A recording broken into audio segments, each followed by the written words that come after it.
त्रिभुवन मालिकेच्या आजच्या भागामध्ये आपण पाहत आहोत की आता इकडे नागेश्वर फोनवर बोलत असतो.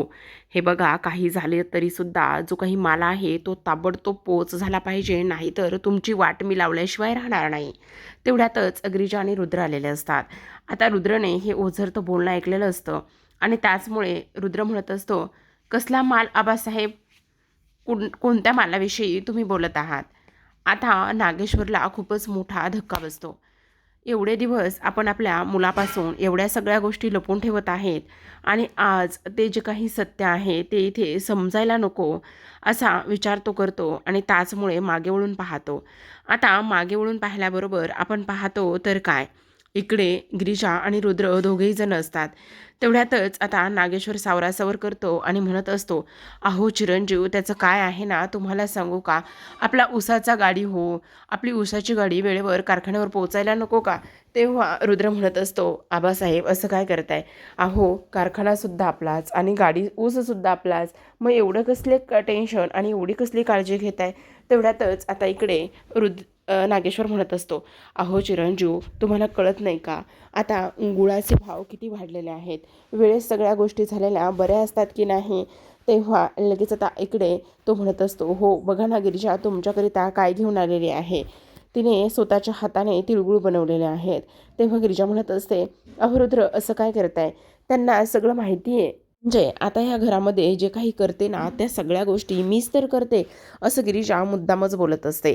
तेव्हा नागेश्वर तिच्याकडे पाहतो आणि म्हणत असतो, हो हो चिरंजीव, सुनबाई ज्या आहेत ना त्या अगदी बरोबर बोलत आहेत, त्यांचं काही चुकत नाही बघा, त्यांनी तिळगुळ बनवलेत ना. तेव्हा रुद्र म्हणत असतो, मग मी काय म्हणतो गिरिजा, तुम्ही हे जे काही तिळगुळ बनवले आहेत ते तुम्ही आबासाहेबांना देणार आहेत की नाही? तेव्हा गिरिजा म्हणत असते, हो तर देणार नाही कसं? असं म्हणून आता लगेच तिळगुळ घ्या आबासाहेब आणि गोड गोड बोला. तेव्हा नागेश्वर म्हणत असतो, आता आहे का सुनबाई, आम्ही तर नेहमीच तुझ्यासोबत गोड बोलतो की नाही? तेव्हा लगेच आता इकडे नागेश्वर म्हणत असतो, बघितलं चिरंजीव, इथे सुनबाई माझी कशी कशी फिरकी घेत आहेत ते. तेवढ्यातच आता इकडे जो काही रुद्र आहे तो म्हणत असतो, हो का, मग आता तो तर तिथून निघून गेलेला असतो. आता तो तिथून निघून गेल्यानंतर दुसऱ्या बाजूला आपण पाहतो तर काय, इकडे आता जे काही रुद्र आहे तो म्हणत असतो, आत्ताच मला तिळगुळ नको आहेत, कारण गिरिजा त्याला तिळगुळ देत असते. आता तेव्हा तो म्हणत असतो, नाही मला आत्ता तिळगुळ नको आहे, तुम्हीच सांगितलं ना की मोठ्यांना अगोदर तिळगुळ द्यायचे आणि मोठ्यांना अगोदर तिळगुळ दिल्यानंतर मग सरते शेवटी तुम्ही मला तिळगुळ देणार आहेत.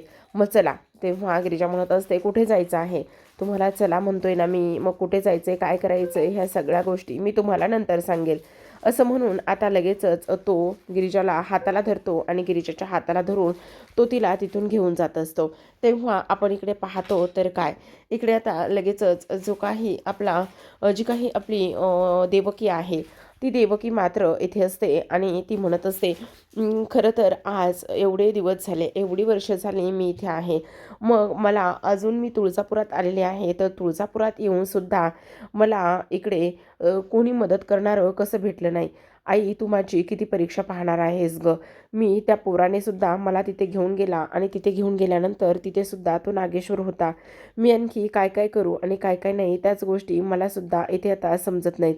असं सुद्धा आता इकडे ते बोलत असतात. त्याच सोबतीला आपण पाहतो की प्रेक्षकांनो, आता इकडे जी काही आपली उर्वशी आहे ती म्हणत असते, अहो आबासाहेब, मग काय तुम्ही तुमच्या सुनेने तुम्हाला दिलेला तिळाचा लाडू कसा गोड लागला की नाही?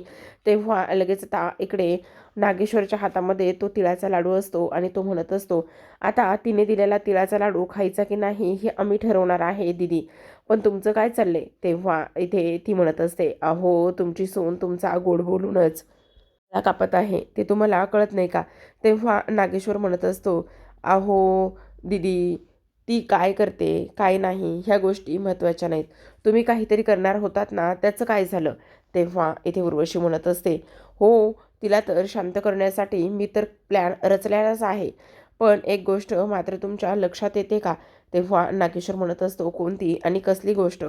त्यावर लगेचच आता आपण पाहतो की इकडे जो काही नागेश्वर आहे तो मात्र इथे खूपच जास्त टेन्शनमध्ये आलेला असतो. एकतर त्याचा जो काही माल आहे तो त्याला पोच करायचा असतो आणि मध्येच उर्वशीने इथे त्याला रोखलेलं असतं. आता उर्वशी म्हणत असते, ती गिरिजाची आहे ना, गिरिजा ती काय केलं आहे तिने तुम्हाला माहिती आहे का? तेव्हा इकडे आता तो म्हणत असतो, काय केलं? ती इथे सगुणाला हळदी कुंकाचं संक्रांतीच्या वाण देण्यासाठी आमंत्रण देण्यासाठी गेली होती.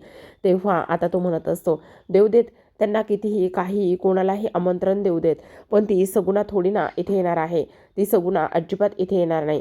तेवढ्यातच आता इकडे तो म्हणत असतो, पण मला एक गोष्ट कळत नाही, तिला तिथे कोण घेऊन गेलं? आता माहेरची म्हणून वहिनीच तर तिला तिथे घेऊन गेली. आता इकडे जो काही नागेश्वर आहे त्याला मात्र फारच जास्त राग आलेला असतो. तो हसायला लागलेला असतो आणि म्हणत असतो, करू देत, काय जे काही दिदीबाई करायचं आहे ना ते सगळं करू दे. पण इकडे आता हा जो काही तिळाचा गोडवा आहे ना, तो गोडवा तिच्याच आयुष्यामध्ये राहतो की उडून जातो, हे मात्र तेवढंच इंटरेस्टिंग आहे. त्यामुळे काळजी करण्याची काही गरज नाही, असं सुद्धा आता इकडे तो बोलत असतो.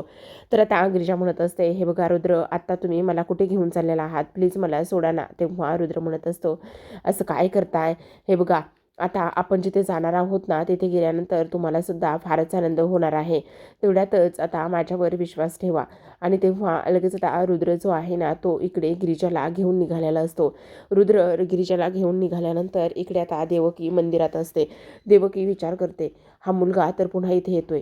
ह्या मुलाने जर मला इथे पाहिलं तर खूपच मोठा प्रॉब्लेम होऊ शकतो. म्हणजे पुन्हा मला तो तिथेच घेऊन जाऊ शकतो आणि पुन्हा नागेश्वर समोर नेऊ शकतो. आता मी काय करू? ह्या मुलापासून तर मला कुठेतरी दूर जाऊन लांब जाऊन बसायलाच पाहिजे, असा देवक विचार करते. इकडे आता रुद्र म्हणत असतो, हे बघा गिरिजा, माझ्यावर पूर्ण विश्वास ठेवा. मी तुम्हाला अगदी योग्य ठिकाणीच नेणार आहे. आणि त्याचबरोबर गिरिजा म्हणत असते, रुद्र, माझ्या तुमच्यावर पूर्ण विश्वास आहे हो. तेव्हा रुद्र तिच्या हाताला धरतो आणि मंदिरासमोर घेऊन येतो. आता जानकी जी काही देवकी आहे ती पटकन तिथून उठते आणि पटकन तिथून उठल्यानंतर आडोशाला जाऊन उभी राहते. कारण तिला असं वाटत असतं की नाही, ह्या मुलासमोर जर गेलं ना तर खूप मोठा प्रॉब्लेम इथे होऊ शकतो. म्हणजे हा जो काही मुलगा आहे ना, तो मला इकडे घरी घेऊन जाऊ शकतो किंवा पुन्हा नागेश्वरच्या इथे तावडीमध्ये मी सापडू शकते, असं सुद्धा इथे आता तिला वाटत असतं. आता लगेचच रुद्र म्हणत असतो, तुम्हीच म्हटलात ना, अगोदर थोरा मोठ्यांना तिळगुळ द्यायचे आणि त्यानंतरच मग लहानांनी खायचे. मग तुम्ही तुमचं दुःख सगळ्यांसोबत शेअर करता. तीच देवी आई, तीच तुमची आई, तिला तुम्ही तिळगुळ देणार नाहीत का?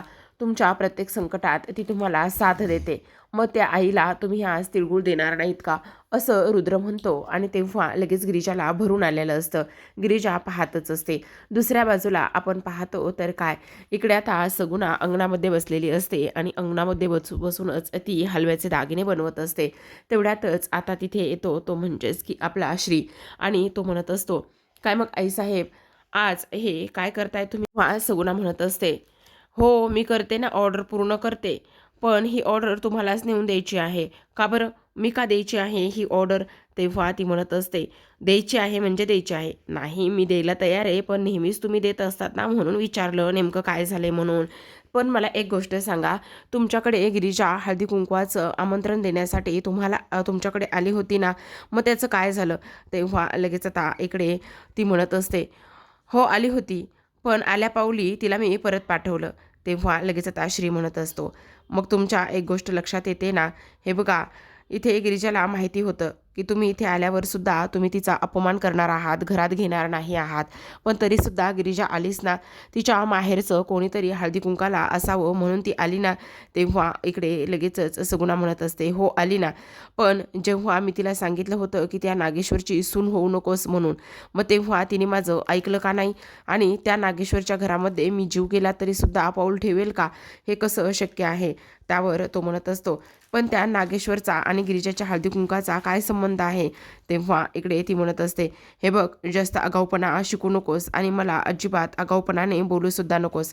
काही जरी झालं तरीसुद्धा हे जे काही दागिने आहेत ना, ते तुलाच घेऊन जायचे आहेत. तेव्हा इकडे आता दुसऱ्या बाजूला आपण पाहतो की गिरिजाला फारच आनंद झालेला असतो.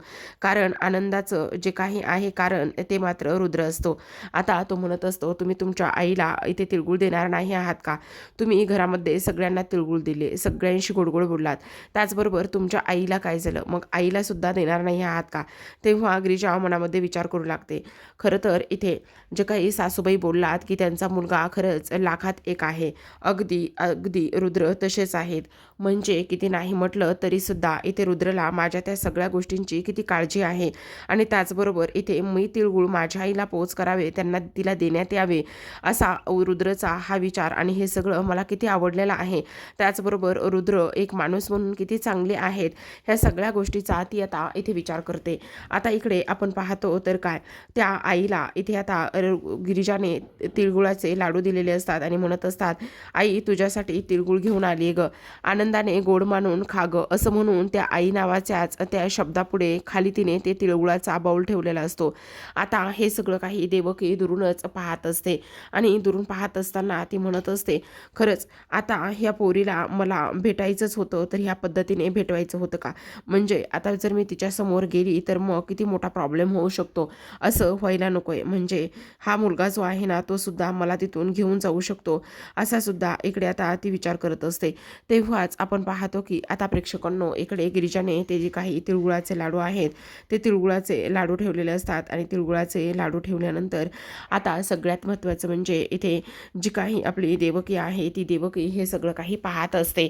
तिला तर खूप जास्त भरून आलेलं असतं. ती आता इथे विचार करू लागलेली असते की खरंच ही मुलगी म्हणजे किती हे आहे आणि त्याचबरोबर हिचं तिच्या आईवर किती प्रेम, किती माया आहे, ह्या सगळ्या गोष्टी आता इकडे ती पाहत असते.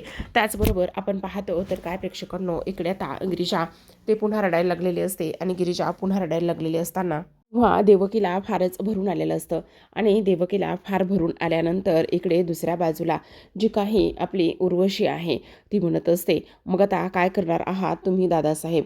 तेव्हा तो म्हणत असतो, अहो दिदीबाई, तुम्ही अजिबात त्या सगळ्या गोष्टीचा विचार करू नका की मी काय करणार आहे आणि काय नाही ते. बघाच ती सगुणा इथे येणार नाही. आणि त्याचबरोबर सगळ्यात महत्त्वाचं म्हणजे तुम्हाला एक गोष्ट सांगू का, इथे काही जरी झालं ना तरीसुद्धा ती गिरिजासुद्धा खूप काळ इथे घरामध्ये राहणार नाही आहे. कारण आत्ताच मी तिला आशीर्वाद देऊन जो आलेला आहे, कारण चिरंजीव 100 वर्ष जगणार आहेत, तर त्या पोरीची 100रीसुद्धा पूर्ण होऊ नये असाच मी आशीर्वाद दिलेला आहे. तेव्हा आता इकडे उर्वशी म्हणत असते, आबासाहेब तुम्हाला असं वाटतंय का? वा नागेश्वर म्हणत असतो, हे बघा तुम्हाला काळजी आणि ह्या सगळ्या गोष्टी करण्याची अजिबात गरज नाही, असं सुद्धा आता इथे तो बोलत असतो. त्याचबरोबर आपण पाहतो की गिरिजा आणि तेव्हा इकडे आता जी काही आपली इथे जो काही रुद्र आहे त्या दोघांनी सुद्धा नमस्कार केलेला असतो आणि नमस्कार केल्यानंतर आता देवी आईंचा आशीर्वाद तर हा नेहमीप्रमाणेच इथे गिरिजावर असतो. आता इकडे गिरिजा रडत असते, तर गिरिजा रडत असताना देवकीचा मात्र जीव जो आहे तो तिळ तिळ तुटू लागलेला असतो. गिरिजा विचार करत असते, हे सगळं काय आहे, ह्या सगळ्या गोष्टी माझ्यासोबत अशा का होत आहेत? आता रुद्र तिला शांत करतो आणि म्हणत असतो, गिरिजा एवढ्या आनंदाच्या क्षणी तुम्ही आता रडणार आहात का? तेव्हा गिरिजा विचार करते, रुद्र रडण्याचा विषय नाही आहे, पण माझ्या आयुष्यात असं वेगळं असं किंवा दुसरं असं कोणीच नाही आहे, त्यामुळे मला फार वाईट वाटतंय. आणि त्याचबरोबर बाबा होते ते बाबासुद्धा राहिले नाही आहेत आणि आज ह्या सगळ्या गोष्टींचा मला फार फार त्रास होतोय, असं सुद्धा आता इकडे ती बोलत असते. हे सगळं काही बोलल्यानंतर आपण पाहतो की इकडे आता लगेचच गिरिजा रुद्रला म्हणत असते, रुद्र आज तुमच्यामुळे हे सगळं काही शक्य झालं आहे. तुमचे मानावे तेवढे आभार हे कमीच आहेत. आज तुमच्यामुळे हे सगळं मला इथे या पद्धतीने पाहायला भेटलेलं आहे, असं सुद्धा इथे आता ती बोलत असते. तेव्हा आपण पाहतो तर इथे आता लगेचच ती रडत असताना रुद्र म्हणत असतो, तुम्ही आता अशा पद्धतीने बोलणार आहात का? तर आता तो तिला घेऊन घराकडे निघालेला असतो. निघाल्यानंतर इकडे देवकी तिथून जिथे लपून बसली होती तिथून ती बाहेर येते आणि तिथून ती बाहेर आल्याच्या नंतर आता लगेचच ती म्हणत असते, देवी आई खरंच तुझी लीला अपार आहे ग, म्हणजे तू इथे माझ्यासाठी हे घेऊन आलीस, म्हणजे हे तिळाचे लाडू तू माझ्यासाठी पाठवलेस, त्यामुळे मला तर फारच आनंदसुद्धा झालेला आहे बघ, असं सुद्धा आता इकडे ती बोलू लागते. ह्या सगळ्या काही गोष्टी ती इथे बोलल्यानंतर आपण पाहतो तर काय, आता लगेचच तिने ते लाडू जे आहे ते हातामध्ये घेतलेले असतात आणि ती ते लाडू खात असते. आणि आत्ताच मला काही मिनिटापूर्वी भूक लागली होती, पोटात आग पडली होती, असं वाटत होतं की मला खायला अन्न भेटतंय की नाही, पण देवी आज तुझ्या ह्या लीलामुळे आणि ह्या सगळ्या गोष्टीमुळे आज माझं माझं पोट आणि भूक दोन्ही भागलेलं आहे, असं इथे ती म्हणत असते. शेवटी काय तर आईला, तिच्या ओरिजिनल खऱ्याखुऱ्या आईला इथे काय तर तिळाचे लाडू खायला भेटलेले आहे तिच्याच सख्ख्या मुलीकडून. तेव्हा तिला फार रडायला येत असतं. दुसऱ्या बाजूला आपण पाहतो तर नागेश्वर फारच जास्त इथे बिथरलेला असतो. रागातच वासंतीकडे येतो. हातामध्ये गिरिजाने दिलेला तिळाचा लाडू तसाच असतो. आता तिथे आल्यानंतर तो वासंतीवर ओरडतो आणि म्हणत असतो, तुमचं हे सगळं काय चाललंय? तेव्हा वासंती म्हणते, आता आणि मी काय केलं? तेव्हा तो म्हणत असतो, तुमची काय कशी हिंमत झाली आणि त्याचबरोबर तुम्ही त्या पोरीला तिकडे त्या सगुणाच्या घरी का आणि कशामुळे घेऊन गेलात? तेव्हा वासंती म्हणत असते, अहो असं काय करताय? हे बघा, तिच्या माहेरचं तिची पहिली संक्रांत आहे आणि तिच्या माहेरचं हळदी कुंकासाठी कोणीतरी हवं ना, म्हणूनच मी तिला तिकडे घेऊन गेली आहे. तुम्हाला एवढं टेन्शन घ्यायला आणि त्याचबरोबर एवढ्या सगळ्या गोष्टी करायला काय काय झालं? तेव्हा नागेश्वर फारच जास्त टेन्शनमध्ये येतो आणि तो म्हणत असतो, एक मिनिट, मला असं वाटत नाही का की तुम्ही जरा जास्तच बोलायला लागलेला आहात आणि तुम्हाला तुमच्या त्या सुनेचा सपोर्ट आहे का? तुम्हाला किती वेळा सांगितलं, आम्हाला ज्या गोष्टी पटत नाहीत, आम्हाला ज्या गोष्टी आवडत नाहीत त्या गोष्टी तुम्ही करायच्या नाही, म्हणून तुमची हिंमत कशी होती हे सगळं काही करण्याची आणि ह्या सगळ्या काही गोष्टी इथे बोलण्याची? त्यावर लगेच आता वासंती त्याच्याकडे पाहत असते आणि म्हणत असते, हे बघा, मी काही एक चुकीचं केलं नाही. तेव्हा लगेच आता नागेश्वर म्हणत असतो, उलट उत्तरं तुम्ही मला देताय. तुमची हिंमत कशी झाली उलट उत्तरं देण्याची आणि ह्या सगळ्या काही गोष्टी इथे करण्याची? त्यावर लगेच आता इकडे जो काही नागेश्वर आहे त्या नागेश्वरच्या हातामध्ये गिरिजाने दिलेला जो काही तिळगुळाचा लाडू आहे तो तिळगुळाचा लाडू घेतो आणि तसाच वासंतीच्या तोंडामध्ये कोंबत असतो. आता वासंतीच्या तोंडात तो लाडू कोंबल्यानंतर म्हणत असतो, हा लाडू घ्यायचा आणि गपगुमानं गप्प बसायचं, समजलं? असं म्हणून तो आता रागातच तिथून निघून जातो. तर आता उर्वशीला तर एवढं सगळं काही पाहिजे असतं. तेव्हा इकडे आपण पाहतो की नागेश्वरने त्याच्या माणसांना फोन केलेला असतो आणि ते म्हणत असतात, काही जरी झालं तरीसुद्धा तुम्ही ताबडतोब तो माल पोहोच करायचा आणि काही जरी झालं ना तरीसुद्धा इथे फास्ट जा, जरा गाडी फास्ट चालवा. तेवढ्यात सुभानरावाने ब्रेक लावलेला असतो आणि सुभानरावाने गाडीला ब्रेक लावल्यानंतर इकडे आता नागेश्वर म्हणत असतात, मी तिकडे गाडी स्लो चालवायला सांगितली तर तू इकडे का बरं ब्रेक मारलास? हा लगेच आता इकडे सुभानराव म्हणत असतो, अहो आबासाहेब, ती बाई आली व समोर म्हणून मी ब्रेक लावला आहे, असं इकडे तो बोलत असतो. तेवढ्यातच आता इकडे तो म्हणत असतो, कोणती बाई आणि कसली बाई आलेली आहे? तुम्हाला काही वेळ लागलेला आहे का? कोणती बाई आलेली आहे? तेवढ्यातच आता इकडे तो दाखवतो तर समोर ती बाई उभी असते. ती बाई कोण आहे ही बाई, असा विचार तो इकडे करतो आणि तेव्हा तिच्याकडे पाहत असताना त्यालाच फार मोठा धक्का बसतो की ती बाई कोण आहे. जेव्हा नागेश्वर त्या बाईला पाहतो आणि नागेश्वर त्या बाईला पाहिल्यानंतर त्याच्या तर पायाखालची जमीनच सरकते, कारण ती बाई दुसरी तिसरी कोणी नाही तर ती असते म्हणजे देवकी. आता नागेश्वर म्हणत असतो, देवकी? आणि तेव्हा इकडे ती सुद्धा म्हणत असते नागेश्वर, म्हणजे दोघांची आता इकडे नजरानजर झालेली असते. तर आता प्रेक्षकांनो, आजच्या भागामध्ये एवढंच. यांच्याकडे जरा संक्रांत ना उशिराच झालेली आहे बरं का. आज संक्रांत आहे आणि संक्रांत झाल्यानंतर हे लोक पतंग तयार करतायत आणि पतंग ह्यांना उडवायचे असतात. आता घरीच तयार करतायत आणि तेव्हा मात्र इथे पतंग तयार करत असताना हे सगळं ना त्या साबीने करून ठेवलेलं आहे बरं का उद्योग.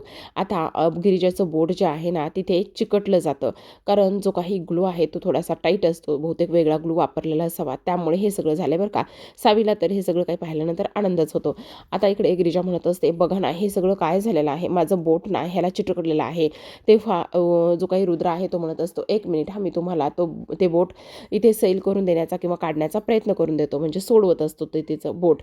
पण आता बोट सोडवत असताना दुसराच प्रकार इथे घडतो, तो म्हणजेच की इथे जो काही रुद्र आहे त्याचं सुद्धा बोट तिथे अडकलं जातं. तेव्हा तो हसतो आणि म्हणत असतो, बघितलं गिरिजा, माझं सुद्धा बोट इथे चिकटलेलं आहे, आता मी काय करणार आहे असा विचार तो इथे करतो.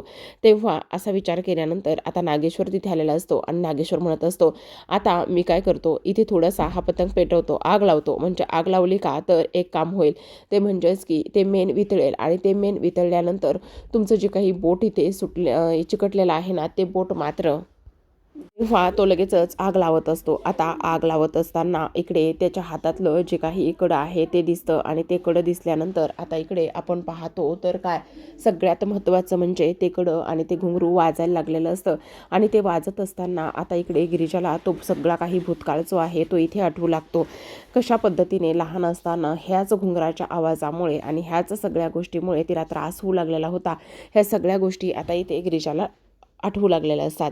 तर आता आपण इकडे पाहतो की हळदी कुंकवासाठी सगळ्या बायका आलेल्या असतात, मस्त काळ्या साड्या नेसलेल्या असतात आणि इथे मात्र जो काही दत्तू आहे त्याचा फोटो असतो, त्या फोटोला गिरिजाने हार घातलेला असतो आणि त्या फोटोसमोर ती उभी असते. आता एक बाई म्हणत असते, इथे तुमच्या सुनेच्या बापाच्या शोकाकुलासाठी आम्हाला इथे बोलवलेलं आहे का, की फक्त हळदी कुंकासाठी तुम्ही आम्हाला इथे बोलवलेलं आहे? तेव्हा हे सगळं काही बोलल्यानंतर आता हे सगळं उर्वशीने घडून आणलेलं असतं, त्यामुळे त्या बायका असं बोलत असतात. आता इकडे वासंती म्हणत असते, काय झालेलं आहे ना, आज माझ्या सुनेच्या माहेरचं हळदी कुंकासाठी कोणीच नाही आहे आणि म्हणूनच तिच्या इथे दिवंगत वडिलाचा फोटो आम्ही इथे ठेवलेला आहे आणि त्याचमुळे हे सगळं काही आहे. आज जे काही आहे ना झालेलं आहे, ह्या सगळ्या ज्या गोष्टी घडतात ना, त्या सगळ्या गोष्टीमध्ये मी माझ्या सुनेच्या पूर्ण पुढे आहे किंवा तिच्यासोबत आहे, असं म्हणून गिरिजा आता वासंतीचा हात पकडते आणि हात पकडल्यानंतर इकडे आता लगेचच जी काही उर्वशी समोर उभी आहे त्या उर्वशीला हळदी कुंकू लावत असते आणि म्हणत असते, तुम्ही आमच्या विरोधात जाण्याचा प्रयत्नसुद्धा करू नका, कारण आम्ही दोघीजणी एकत्र आहोत, समजलं तुम्हाला? ह्या सगळ्या गोष्टी बोलल्यानंतर आता मात्र इकडे उर्वशीला खूपच मोठा धक्का बसलेला असतो. तर आता प्रेक्षकांनो पाहत रहा नशीबवान. भेटूयात उद्याच्या भागामध्ये. तोपर्यंत धन्यवाद.